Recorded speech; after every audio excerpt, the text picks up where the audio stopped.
Hi friends అందరికీ. ఇగో ఇదైతే మా పెద్ద బర్రె, తమ్ముడైతే పాలు తీస్తున్నాడు. మా బర్రెలు అయితే చాలా తక్కువ ఇస్తున్నాయి పాలు, ఎందుకంటే మేత లేకనే ఇస్తలేవు అంతే. ఎందుకంటే చాలా రోజుల నుంచి ఇస్తుంది కదా.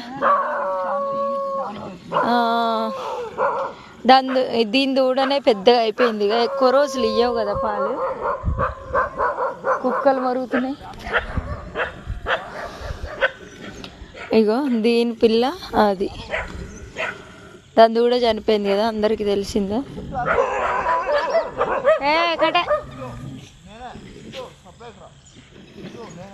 రోజు చూస్తూనే ఉంటే మళ్ళీ మరుగుతున్నాయి.